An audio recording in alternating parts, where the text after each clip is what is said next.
اعوذ باللہ من الشیطان الرجیم بسم اللہ الرحمن الرحیم۔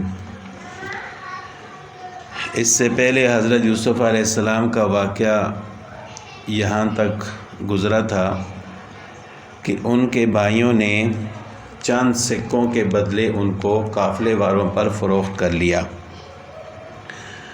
تو جب انہوں نے حضرت یوسف علیہ السلام کو قافلہ والوں پر فروخت کیا تو پھر بھی ان کو یہ فکر تھی کہ کہیں حضرت یوسف علیہ السلام واپس نہ جائیں اور اپنے والد کے پاس پہنچ کر ہمارا سارا راز نہ کھول دیں۔ تو یوسف علیہ السلام کے بھائیوں نے قافلہ والوں سے کہا کہ پھر بھی ایک جھوٹ بولا کہ اس کا خیال رکھنا، یہ ایسا غلام ہے کہ جو بھاگ جاتا ہے، اور اس کو باندھ کر لے جانا۔ تو حضرت یوسف علیہ السلام کو انہوں نے اسی طرح باندھ کر مصر تک پہنچایا، جو کہ ظلم کی انتہا تھی۔ پھر جب وہ قافلہ مصر میں پہنچا تو وہاں انہوں نے حضرت یوسف علیہ السلام کو فروخت کرنے کے لیے بولی لگائی، اعلان کیا کہ کون اس غلام کو خریدے گا۔ تو چونکہ حضرت یوسف علیہ السلام خوبصورت تھے تو لوگوں نے زیادہ قیمت دینے کا اعلان کیا۔ کسی نے کہا کہ ہم ان کے وزن کے برابر سونا دے رہے ہیں، کسی نے کہا کہ ہم ان کے وزن کے برابر مشک دینے کے لیے تیار ہیں، کسی نے کہا کہ ہم ان کے وزن کے برابر ریشمی کپڑے دینے کے لیے تیار ہیں۔ پھر عزیز مصر نے یہ سب چیزیں، یعنی سونا بھی، مشک بھی اور ریشمی کپڑے، یہ سب دے کر حضرت یوسف علیہ السلام کو خرید لیا۔ تو اس طرح اللہ تعالیٰ نے ان کو ایک عزت والے گھر تک پہنچایا۔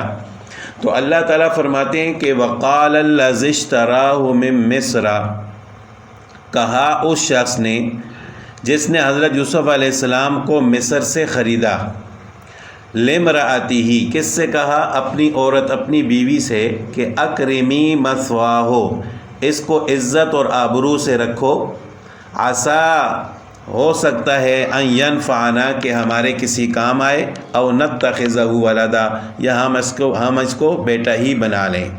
یعنی حضرت یوسف علیہ السلام کو بطور غلام کے انہوں نے خریدا تھا، لیکن عزیز مصر عقل مند تھے، انہوں نے حضرت یوسف علیہ السلام کے اندر وہ خاص صفات پہچان لیں کہ یہ کوئی عام لڑکا یا عام غلام نہیں ہے۔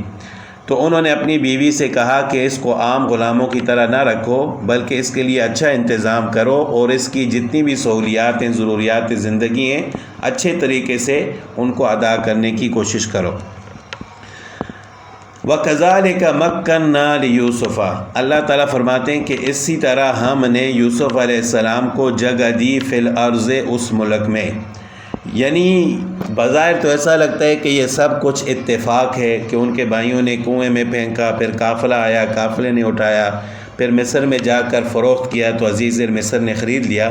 لیکن یہ اللہ تعالیٰ کی طرف سے ایک بہترین تدبیر ہے کہ اللہ تعالیٰ نے اس طریقے سے حضرت یوسف علیہ السلام کو عزیز مصر کے گھر پہنچایا، اور اللہ تعالیٰ فرماتے ہیں کہ اس طرح ہم نے ان کو اس ملک میں ایک بہترین جگہ دی۔ وَلِنُعَلِّمَهُ، اور اس واسطے کہ تاکہ ہم ان کو سکھائیں من تعویل الاحادیث، باتوں کو ٹھکانے لگانا۔ باتوں کو ٹھکانے لگانے سے مراد یہ بھی ہو سکتا ہے کہ ہم ان کو علم نبوت عطا فرمائیں اور اللہ تعالیٰ ان کو اس علم کی سمجھ عطا فرمائیں گے، اور اس سے مراد یہ بھی ہو سکتی ہے کہ وہ عدل و انصاف کریں گے، اور اس سے مراد خواب کی تعبیر کا علم بھی ہو سکتا ہے، کیونکہ اللہ تعالیٰ نے حضرت یوسف علیہ السلام کو یہ علم بھی عطا فرمایا تھا۔ واللہ غالب علی امرہ، اللہ تعالیٰ زبردست ہیں اپنے حکم پر، ولیکن اکثر الناس لا یعلمون، لیکن اکثر لوگ نہیں جانتے۔ یعنی جب اللہ تعالیٰ کسی کام کو کرنے کا ارادہ فرماتے ہیں تو کوئی اللہ تعالیٰ کو روک نہیں سکتا۔ جس طرح حدیث میں آتا ہے کہ جب اللہ تعالیٰ کسی کام کو کرنے کا ارادہ فرماتے ہیں تو اللہ تعالیٰ اس کے لیے تمام اسباب کو بھی پیدا فرما دیتے ہیں، لیکن اکثر لوگ اس کو نہیں جانتے۔ وہ اللہ تعالیٰ کے ساتھ مقابلہ کرنا چاہتے ہیں۔ اللہ تعالیٰ جس کو عزت دیتے ہیں وہ یہ چاہتے ہیں کہ ہم اس سے یہ عزت چھین لیں۔ اللہ تعالیٰ کسی کو مال دینا چاہتے ہیں تو وہ یہ چاہتے ہیں کہ یہ مال اس سے ہم چھین لیں۔ تو وہ لوگ سمجھتے نہیں ہیں کہ یہ اللہ تعالیٰ کی ایک تدبیر ہے. اللہ تعالیٰ جس کو چاہتے ہیں عطا فرماتے ہیں. اللہ تعالیٰ جو کام کرنا چاہیں اللہ تعالیٰ کو کوئی روک نہیں سکتا. تو لہٰذا انسان کو اللہ تعالیٰ کی ذات پر توکل کرنا چاہیے, کسی کے ساتھ حسد نہیں کرنا چاہیے.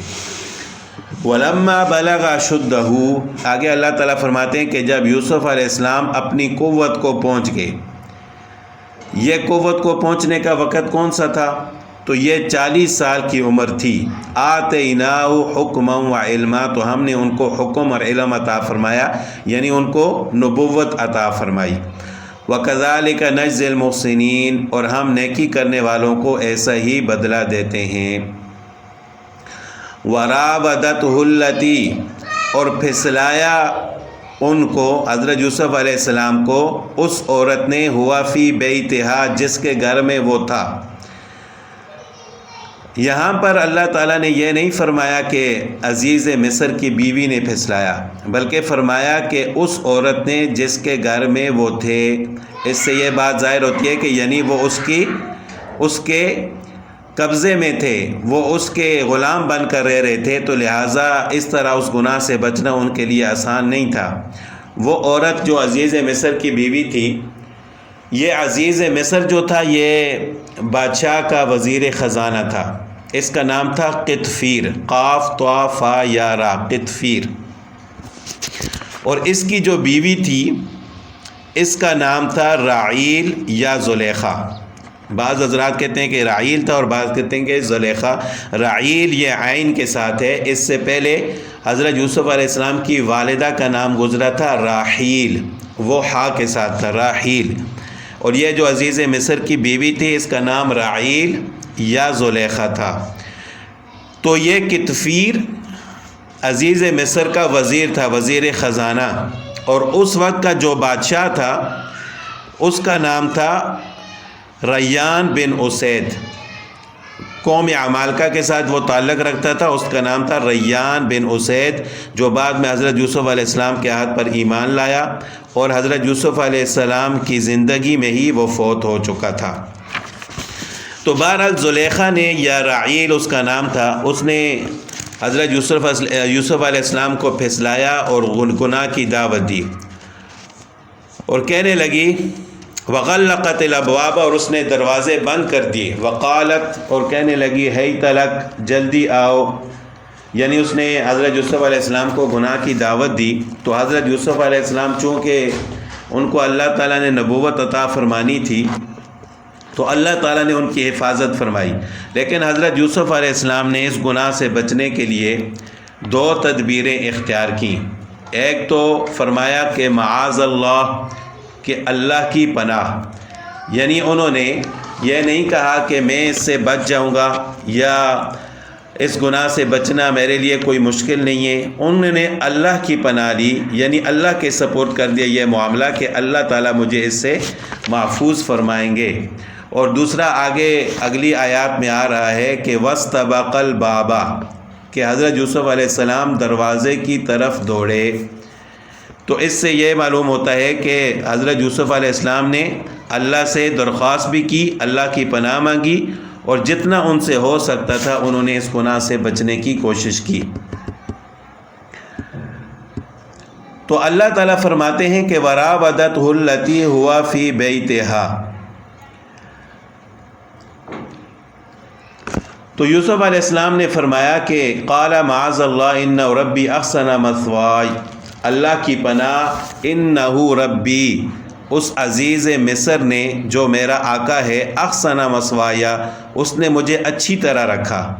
إِنَّهُ لَا يُفْلِحُ الظَّالِمُونَ, بے شک بھلائی نہیں پاتے جو لوگ بے انصاف اور ظالم ہوتے ہیں. اب یہاں پر حضرت یوسف علیہ السلام نے فرمایا کہ إِنَّهُ رَبِّي, یعنی عزیز مصر جو تھا جس نے حضرت یوسف علیہ السلام کو خریدا تھا, حضرت یوسف علیہ السلام نے فرمایا کہ وہ میرا رب. یہاں پر رب سے مراد یعنی اللہ تعالیٰ نہیں ہے, رب سے مراد میری تربیت اور پرورش کرنے والا. آپ صلی اللہ علیہ وسلم کی امت میں شرک سے بھی منع کیا گیا ہے اور ایسے الفاظ استعمال کرنے سے بھی منع کیا گیا ہے جن کی شرک کے ساتھ مشابہت ہو.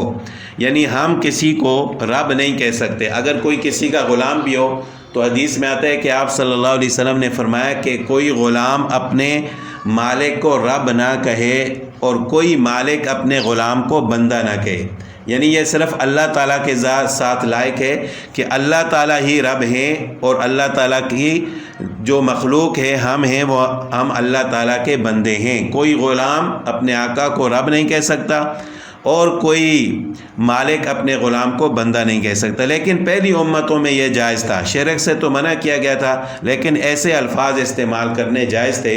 تو اس وجہ سے یوسف علیہ السلام نے فرمایا کہ انہ ربی، یعنی وہ شخص جس نے میری تربیت کی اس نے مجھے بہترین ٹھکانہ دیا ہے، اب اگر میں اسی کے گھر میں رہ کر یہ غلط کام کروں تو پھر اس کا مطلب یہ ہے کہ میں ظالم ہوں، اور انہ لا یفلح الظالمون، ظالم لوگ کبھی بھی فلاح حاصل نہیں کر سکتے، وہ کبھی کامیابی حاصل نہیں کر سکتے۔ تو حضرت یوسف علیہ السلام نے اللہ کی پناہ مانگی اور زلیخا سے کہا کہ میں ایسا کام نہیں کر سکتا۔ وَلَقَدْ هَمَّتْ بِهِ، البتہ اس عورت نے فکر کی، یعنی اس نے ارادہ کیا گناہ کا، وَهَمَّ بِهَا، اور حضرت یوسف علیہ السلام کے دل میں بھی اس عورت کا ایک وسوسہ پیدا ہوا۔ یہاں پر الفاظ دونوں ایک جیسے ہمت اور ہمہ، لیکن وَلَقَدْ هَمَّتْ بِهِ کا مطلب یہ ہے کہ اس عورت نے حضرت یوسف علیہ السلام کی فکر کی، یعنی مکمل اور پختہ ارادہ کیا ان کے ساتھ گناہ کرنے کا، وَهَمَّ بِهَا، اور یہاں پر حضرت یوسف علیہ السلام کے بارے میں آتا ہے کہ ان کے دل میں بھی ایک وسوسہ، بحیثیت انسان ان کے دل میں بھی خیال پیدا ہوا، لیکن اللہ تعالیٰ نے ان کو محفوظ فرمایا۔ اور یہ وہ خیال ہے کہ جو انسان کے اختیار میں نہیں ہوتا، انسان بے اختیار ہے تو اللہ تعالیٰ اس پر مواخذہ بھی نہیں فرماتے۔ جس طرح گرمیوں کے موسم میں اگر انسان کا روزہ ہو تو پانی کی طلب خود بخود پیدا ہوتی ہے، لیکن انسان روزہ توڑنے کا خیال بھی نہیں کر سکتا، تصور بھی نہیں کر سکتا۔ تو اس وجہ سے اگر گرمیوں کے دنوں میں روزہ ہے اور پھر بھی پانی پینے کا دل کرتا ہے تو اس پر تو اللہ تعالیٰ کوئی مواخذہ نہیں فرمائیں گے۔ تو اللہ تعالیٰ فرماتے ہیں کہ حضرت یوسف علیہ السلام کے بھی دل میں بھی کچھ خیال پیدا ہوا، لولا ارآ برہان ربی، اگر نہ ہوتا کہ یہ دیکھتے قدرت اپنے رب کی، یعنی اس وقت اللہ تعالیٰ نے اپنی قدرت دکھائی حضرت یوسف علیہ السلام کو، جس کی وجہ سے حضرت یوسف علیہ السلام اس گناہ سے محفوظ رہے۔ اب وہ برہان اور قدرت کیا تھی اس کے بارے میں مختلف اقوال ہیں۔ بعض حضرات یہ فرماتے ہیں کہ حضرت یوسف علیہ السلام نے اوپر دیکھا چھت کی طرف تو وہاں ان کو حضرت یعقوب علیہ السلام جو ان کے والد تھے ان کی تصویر نظر آئی، اور حضرت یعقوب علیہ السلام نے اپنے منہ میں انگلی رکھی ہوئی تھی، شہادت کی انگلی، یعنی جس طرح انسان افسوس کرتا ہے اور بعض اوقات انگلی اپنے منہ میں رکھ دیتا ہے، تو اس سے یہ بات ظاہر ہوتی تھی کہ یعنی یہ جس کام کی طرف آپ کو دعوت دے رہی ہے وہ غلط کام ہے، لہٰذا آپ نے یہ نہیں کرنا۔ بعض حضرات یہ کہتے ہیں کہ جب حضرت یوسف علیہ السلام نے اوپر کی طرف دیکھا، آسمان کی طرف، تو وہاں لکھا تھا وَلَا تَقْرَبُوا الزِّنَا إِنَّهُ كَانَ فَاحِشًا، کہ زنا کے قریب مت جاؤ۔ اور اسی طرح بعض حضرات یہ کہتے ہیں کہ حضرت یوسف علیہ السلام کے سامنے عزیز مصر کی شکل آ گئی تھی۔ اور ایک قول یہ بھی ہے کہ جب زلیخا نے حضرت یوسف علیہ السلام کو گناہ کی دعوت دی تو اس کے پاس ایک بت تھا جس کی وہ عبادت کرتی تھی، تو اس بت کے اوپر اس نے کپڑا ڈالا۔ تو یوسف علیہ السلام نے پوچھا کہ اس کے اوپر کپڑا کیوں ڈالا ہے؟ تو اس نے کہا کہ یہ میرا خدا ہے، میں اس کی عبادت کرتی ہوں، مجھے اس سے شرم آتی ہے۔ تو یوسف علیہ السلام نے فرمایا کہ جب ایک بے جان تمہارا خدا اور بت ہے تم اس سے شرم کرتی ہو تو میں اپنے رب سے کیوں نہ شرم کروں۔ تو یہ برہان اور قدرت تھی اللہ تعالیٰ کی جو اللہ تعالیٰ نے یوسف علیہ السلام کو دکھایا۔ بہرحال ان میں سے کچھ بھی ہو سکتا ہے جس کی وجہ سے اللہ تعالیٰ نے حضرت یوسف علیہ السلام کو بچایا، اور اللہ تعالیٰ نے یہ اپنی قدرت سے حضرت یوسف علیہ السلام کو بچایا، کیونکہ انبیاء علیہ الصلوۃ والسلام گناہوں سے پاک ہوتے ہیں، معصوم ہوتے ہیں، تو اللہ تعالیٰ اپنی قدرت سے ان کو گناہوں سے دور فرماتے ہیں۔